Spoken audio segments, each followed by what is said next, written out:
Hello student, आज हम करेंगे हिंदू विवाह में होने वाले आधुनिक परिवर्तनों की चर्चा। जैसा कि आपको सभी पता है, परिवर्तन प्रकृति का जो है शाश्वत और अटल नियम है। सामाजिक जीवन का प्रत्येक क्षेत्र भी उससे अछूता नहीं है। तो जीवन के जब हर क्षेत्र में समय समय के अनुसार परिवर्तन होते हैं, तो हिंदू विवाह में भी अनेक प्रकार के परिवर्तन हमें दिखाई दे रहे हैं। आज विश्व के सभी समाज आधुनिकता की ओर, मॉडर्नाइजेशन की तरफ भाग रहे हैं और बहुत सारी योग्यताएं जो है वो हासिल इंसान ने की है, और इसलिए आज समाज में जो है अनेक प्रकार के परिवर्तन हो रहे हैं। और उनमें एक परिवर्तन जो है वो विवाह नामक संस्था में भी हो रहा है, और हिंदू विवाह में बहुत सारे परिवर्तन हुए हैं। उन परिवर्तनों की हम चर्चा करेंगे। सबसे पहली जो बात हम करते हैं कि विवाह से संबंधित आयु में परिवर्तन कि रिसेंट चेंज क्या आया है कि एज फैक्टर इंक्रीज़ हुआ है। पहले हिंदुओं में जो विवाह हुआ करता था वो लड़की के नाबालिग होने पर ही उसका विवाह करने का हमारे धर्मशास्त्रों में उल्लेख किया गया है।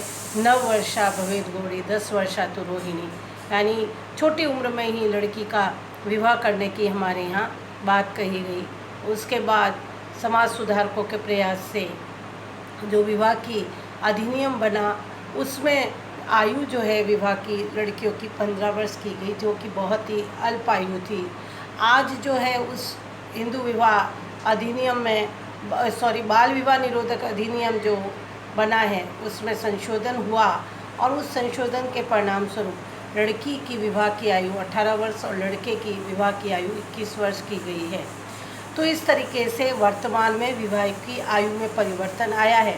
यद्यपि ये विवाह हिंदू विवाह बाल विवाह निरोधक अधिनियम 1929 बन गया है, उसके बाद भी 18, और हम खुद देखते हैं व्यवहारिक तौर पर कि 18 वर्ष की लड़कियों का विवाह आज शहरी क्षेत्रों में तो बहुत कम होने लगा है, क्योंकि लड़कियां आज पढ़ने लिखने लगी हैं और 18 साल की बच्ची किसी भी डिग्री को हासिल नहीं कर सकती है, चाहे यूजी करे, चाहे इंजीनियरिंग करे, चाहे कोई टेक्निकल क्षेत्र में अपनी एजुकेशन हासिल करे।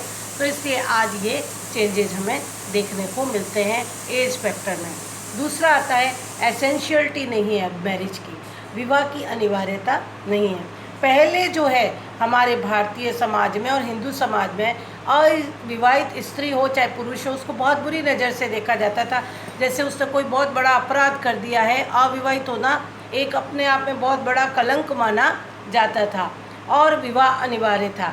लेकिन आज ऐसा नहीं है। लड़कियां और पुरुष सभी पढ़ लिख गए हैं और अपनी योग्यता के अनुसार अगर उनको वर वधू नहीं मिलते हैं तो वो अविवाहित रहना ज़्यादा पसंद करते हैं, या उनकी मेंटलिटी को मैच करता हुआ कोई सूटेबल कैंडिडेट नहीं मिलता है तो वह अविवाहित रहना पसंद करते हैं। आर्थिक रूप से जो है वो आत्मनिर्भर हो जाने के बाद में, और कितने ही लोग जनसंख्या को सीमित रखने के उद्देश्य से भी जो है वो अविवाहित रहने लगे हैं। तो विवाह अब कोई आवश्यकता नहीं है या अनिवार्य नहीं है कि शादी तो करनी ही पड़ेगी। व्यक्ति की इच्छा है, अगर उसको अपनी लाइफ अपने अकॉर्डिंग जीनी है और वो नहीं चाहता है वैवाहिक बंधन में बंधना, तो ना बंधे। समाज का इतना प्रेशर अब उसके ऊपर नहीं रहता है। तो ये सोसाइटी की जो टेंडेंसी है उसमें भी चेंज आया, आइडियोलॉजी में भी चेंज आया। सोसाइटी में भी अब अविवाहित को इतना हीन दृष्टि से नहीं देखा जाता है। ये देखा जाता है कि उसका स्टेटस क्या है, एजुकेशनल स्टेटस क्या है, उसका इकोनॉमिक स्टेटस क्या है, उस पर ज़्यादा एम्फेसिस सोसाइटी में दिया जाता है।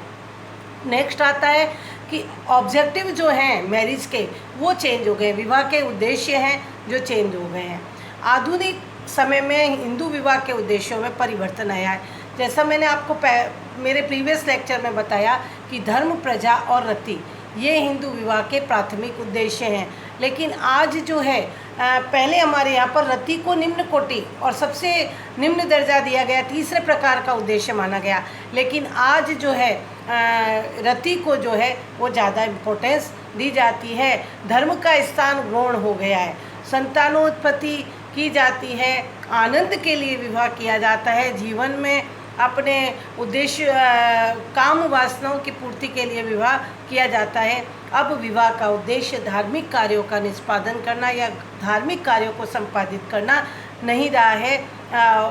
ये अब धर्म का स्थान जो है हमारे यहाँ पर, धर्म का जो उद्देश्य था हिंदू विवाह करने का, वो अब लगभग प्राय गौण सा हो चुका है। फिर आता है विवाह की संस्कारात्मक प्रवृत्ति में परिवर्तन। कि जो है Hindu marriage is a sacrament, ये टेंडेंसी थी हमारी हिंदू मैरिज की कि ये संस्कार है, उसमें परिवर्तन आ गया है। और इसको संस्कार मानने के कारण से क्या माना जाता था कि ये जन्म जन्म का बंधन है जिसको व्यक्ति छोड़ नहीं सकता, और इसलिए इसमें कन्यादान का आदर्श एक फैक्टर है जिसके कारण से जो है रीमैरिज लड़की विडो नहीं कर सकती अगर उसके पति की मृत्यु हो गई है।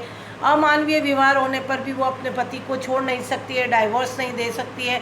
ऐसे कुछ बंधनों से नारी को या पुरुष को बांध रखा था, लेकिन आज अब ऐसा नहीं आया है। वर्तमान में इसको जो है सामाजिक समझौते के रूप में लोग स्वीकार करने लगे हैं, due to urbanisation, due to industrialisation, due to westernisation, due to secularisation. आज जो है इसकी संस्कारात्मक प्रवृत्ति है, टेंडेंसी है, उसका महत्व घट गया है। आज जो है विवाह को संस्कार के स्थान पर सामाजिक प्रतिष्ठा और दिखावा, शान शौकत, ये ज़्यादा बढ़ गया है। नेक्स्ट आता है वैवाहिक अधिकारों में समानता। कि पहले हिंदू विवाह में जो है वो स्त्रियों को पुरुषों के कंपैरिजन में अधिकार प्राप्त नहीं थे, और पुरुषों को जो है अधिकार प्राप्त थे। पुरुष पत्नी को छोड़ सकते थे, स्त्रियां जो है नहीं छोड़ सकती थी। रीमैरिज जो है पत्नी की मृत्यु होने के बाद पुरुष रीमैरिज कर लेता था, लेकिन स्त्री का रीमैरिज करना समाज में निंदनीय और अशोभनीय माना जाता था। लेकिन वर्तमान में स्त्रियां पढ़ लिख गई हैं, नए कानून बन गए हैं, प्रजातंत्र की स्थापना हो गई है, और पढ़े लिखे लोगों का नज़रिया जीवन को जीने का अपना बदल गया है। तो इसलिए अब स्त्री और पुरुष को समान अधिकार दिए गए हैं। अब एक पुरुष को एक स्त्री रखने का ही अधिकार है। और 1954 जो स्पेशल मैरिज एक्ट है उसमें एक विवाह को आवश्यक कर दिया गया है। एक व्यक्ति एट ए टाइम एक ही पत्नी उसकी रहेगी। लेकिन देखिए बच्चों, अभी कुछ संशोधन हुए हैं और उन संशोधनों में जो है लिव इन रिलेशन को भी मान्यता प्रदान कर दी गई है, तो वो एक अलग जो है मुद्दा है। तो इस तरीके से जो है वो विवाह में अधिकारों में समानता कर दी गई है। विवाह विच्छेद हो सकते हैं, पत्नी और पति को विवाह विच्छेद के समान अधिकार दिए गए हैं, विडो रीमैरिज कर सकती हैं। तो इस तरीके से अनेक परिवर्तन आए। फिर जीवन साथी चुनाव में स्वतंत्रता, फ्रीडम इन मैट सिलेक्शन। कि जो जीवन साथी का चुनाव है, आदि काल में, प्राचीन काल में या परंपरागत हिंदू समाज व्यवस्था में पति लड़की की शादी घर के मुखिया के द्वारा, घर के बुजुर्गों के द्वारा, इवन देन उनके घर वाले, जॉइंट फैमिली हुआ करती थी, माता पिता को भी पता नहीं होता था, और लोग उसके दादा दादी, उसके जो ग्रैंडफादर ग्रैंड मदर होते थे, वो उसका जो है रिश्ता तय करके आ जाते थे। और उसमें ये देखा जाता था कि परिवार की सोशल प्रेस्टीज कैसी है, इकोनॉमिक कंडीशन कैसी है, ये सारा देखकर विवाह तय कर दिया जाता था। लेकिन आज जो है जीवन साथी के चयन में स्वतंत्रता है। आज वुमेन एजुकेशन हो गई है, को एजुकेशन हो गई है, और गांवों से लोग शहरों की ओर आ गए हैं, तो लोगों की टेंडेंसी भी बदल गई है, जीवन जीने की लाइफ स्टाइल भी बदल चुकी है। अब जो है जीवन साथी के चयन करने में लड़के और लड़की को भी इम्पोर्टेंस दी जाती है, क्योंकि लाइफ उनको गुजारनी है। आज समाज में निरंतर डाइवोर्स के केस बढ़ते जा रहे हैं, लड़के और लड़की आपस में एडजस्ट नहीं कर पाते। देखिए समय के अनुसार आइडियोलॉजी में चेंज होना आवश्यक है। प्राचीन काल में क्या था, न तो इतनी लिटरेसी थी और बच्चे छोटे छोटे हुआ करते थे, इसलिए वो आपस में एडजस्ट हो जाते थे। वो वाली बात है कि क्ले होती है, उसको कहीं भी किसी संचय में डाल दिया जाए तो वो ढल जाता। लेकिन आज जब है हमारे बाल विवाह निरोधक अधिनियम बन गया है, लड़के और लड़की मैच्योर होकर विवाह करते हैं। मैच्योरिटी आ जाने पर उनकी अपना विचार होती है, अपनी मनोवृत्ति होती है, हर चीज़ को सोचने का अपना तरीका होता है। ऐसे में एडजस्ट, जब तक उसकी मेंटलिटी को मैच करने वाला जो है उसका जीवन साथी नहीं मिलता है, तो लाइफ को चलाना बहुत ही मुश्किल हो जाता है, और ऐसी स्थिति में उनमें तलाक और की समस्या हम आए दिन समाज में देख रहे हैं। तो इस तरीके से जीवन साथी के चयन में स्वतंत्रता है। जहाँ लड़कियाँ पढ़ती हैं, साथ में कोई होते हैं, उनसे वो विवाह कर लेते हैं, लड़के लड़की आपस में विवाह करते हैं। इंडोगेमी सोसाइटी मानती है, लेकिन इंटरकास्ट मैरिजेज भी समाज में होने लगी हैं। नेक्स्ट आता है दहेज व वरमूल्य प्रथा का बढ़ना, इंक्रीज द डाउरी सिस्टम। कि पहले क्या था, कृषि प्रधान हमारा भारतीय देश था, जहाँ ब्राइड प्राइस था, वधु मूल्य था। लड़के वालों को लड़की के पिता को पैसा देना होता था, क्योंकि एग्रीकल्चर इकोनॉमी थी। लड़की जो एक वफादार क्या होती थी, लेबर होती थी, जो अपने घर में काम करती थी। ऐसे में जब लड़के वाले उस लड़की को लेके आते थे तो वहाँ पर जो है नुकसान होता था। उस नुकसान की भरपाई के लिए जो है कन्या मूल्य प्रथा, ब्राइड प्राइस वैल्यू थी। लेकिन आज जो है वो परिवर्तन आ गया है। अब लड़के बहुत पढ़ लिख जाते हैं, अच्छे स्टेटस को प्राप्त कर लेते हैं, तो जितना लड़के वालों की ये टेंडेंसी हो गई है कि हमने जितना लड़के के ऊपर लगाया है उतना हम लड़की वालों से, क्योंकि उनकी लड़की जो है पूरी ज़िंदगी आराम करेगी उस एजुकेशन के बेस पे और उस स्टेटस के बेस पे, तो वे उस लड़की के घर वालों से उतना दहेज लेना चाहते हैं। दूसरी बात यह है कि आज जो है सोशल प्रेस्टीज का पॉइंट बन गया है। डाउरी जो है सामाजिक प्रतिष्ठा का सूचक बन गया है, और इस तरीके से शादियों में जो है दहेज प्रथा का प्रचलन बढ़ा है। फिर है विधवा विवाह का बढ़ना, इंक्रीज द विडो रीमैरिज। कि पहले विधवाओं का पुनर्विवाह नहीं हुआ करता था। हमारे हिंदू विवाह में कन्यादान का आदर्श होने के कारण से ऐसा माना जाता है, एक बार जिस चीज़ को दान कर दिया जाता है पुनः उस चीज़ को दान नहीं किया जाता है। इस दृष्टिकोण से कन्याओं का पुनर्विवाह नहीं हुआ करता था। लेकिन आज जो है वुमेन एजुकेशन बढ़ जाने से और हमारे समाज सुधारकों ने और अनेक सामाजिक आंदोलन किए स्टेटस ऑफ वुमेन को इंक्रीज़ करने के लिए, बढ़ाने के लिए, तो उस दृष्टिकोण से जो है आज विडो की रीमैरिज होने लगी है, विधवाएं विवाह करने लगी हैं, और उनके विवाह समाज के द्वारा सोशली सैंक्शन है और कानून के द्वारा उनको मान्यता प्राप्त है। इसी तरीके से नेक्स्ट हम बात करते हैं तो विवाह संबंधी निषेधों में अंतर। कि हिंदू विवाह में अनेक रेस्ट्रिक्शंस पाए जाते हैं, विवाह संबंधी अनेक प्रतिबंध थे। उन प्रतिबंधों में क्या था कि आज जो है वो प्रतिबंध ढीले पड़ गए हैं।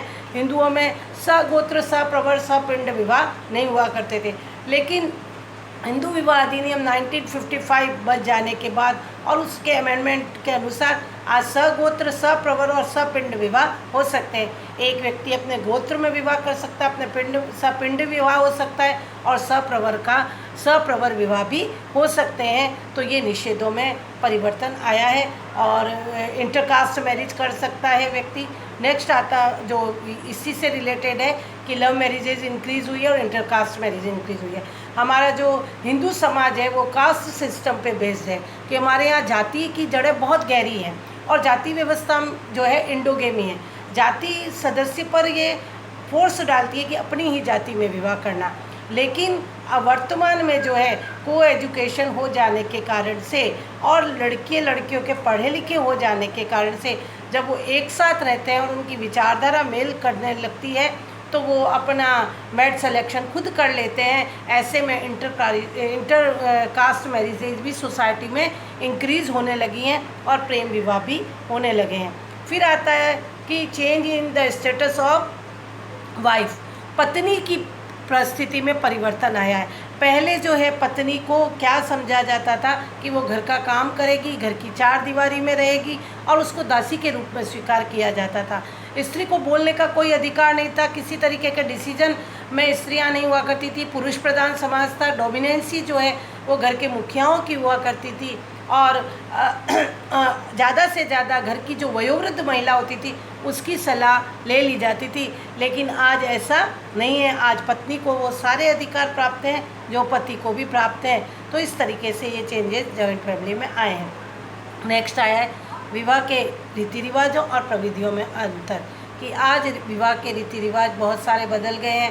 पहले विवाह बहुत लंबे समय तक चलते थे, 8-8, 10-10 दिन तक विवाह के आयोजन हुआ करते थे, लेकिन आज ऐसा नहीं है। आज महानगरों में अगर हम सीन देखें तो 3 घंटे पहले दूल्हा अपने घर में खड़ा होता है, 3 घंटे बाद जो है वो अपने घर में दुल्हन को लेकर आ जाता है। और अभी कोरोना काल की अगर हम बात करें तो अभी हमारे यहाँ पर भी सरकारी गाइडलाइन के अनुसार यही है कि 3 घंटे के अंदर अंदर क्या करना है, विवाह को वाइंड अप करना है। तो ये चेंजेज आए। अब ये चेंज अगर मान लीजिए, ये तो अभी पर्टिकुलर स्पेशल इस लाइन के इस टाइम के आए हुए हैं, लेकिन मान लीजिए हमको उसको ये चीज़ सूट हो गई तो हम क्या करेंगे, इसको आगे इसको मेंटेन कर लेंगे कि हाँ भाई ये अच्छा है, 3 घंटे में सारा निपट जाता है, इतना अपव्यय होता है। जो लोग इंटेलेक्चुअल होंगे या किसी को ये पसंद आएगा तो वो उसको स्वीकार कर लेंगे। तो इस तरीके से चेंज आ सकता है, क्योंकि परिवर्तन प्रकृति का नियम है। शादियों में हम बहुत ज़्यादा खर्च करते हैं, उपयोग करते हैं,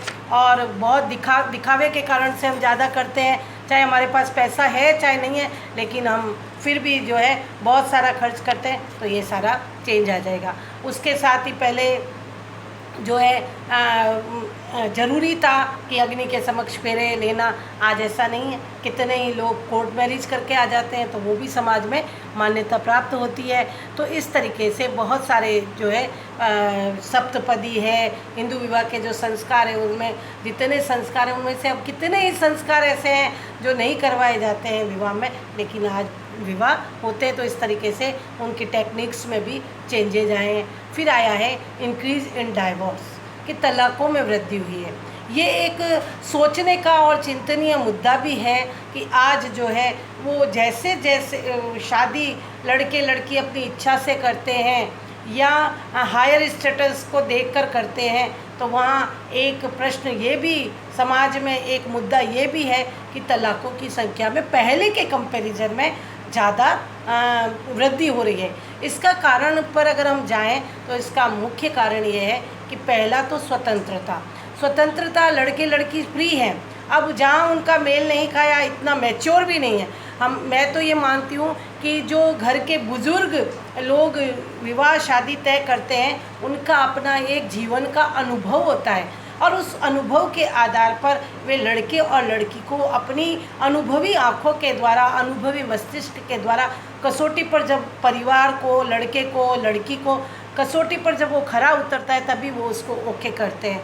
तो ये एक उनके अनुभवों का हमें लाभ होता है। दूसरा, नियंत्रण में भी रहते हैं। अब नियंत्रण नहीं है, लव मैरिज की अपनी लाइफ है, अपने हिसाब से जी रहे दोनों हैं, और परिवार को इम्पोर्टेंस नहीं देते हैं। ऐसे में अगर आपस में लड़ाई हो गई, ईगो टकरा जाएंगे। पढ़े लिखे बहुत ज़्यादा हैं तो ईगोस्टिक हो जाते हैं। ईगो टकराने के साथ ही कहेंगे कि हमारा मेल नहीं खाता, क्योंकि हम वेस्टर्न हो गए हैं, वेस्टर्न कल्चर हमारे ऊपर हावी हो गई है। तो इस तरीके से जो है वो परिवर्तन, तलाक़ों में भी वृद्धि हो रही है। रोमांस पर आधारित जो है वो विवाह ज़्यादा होने लगे हैं। तो ये सारे जो है आज हमने किए हैं कि हमारे मैरिज में क्या क्या चेंजेस आए थे, हमारे मैरिज सिस्टम में आ रहे हैं।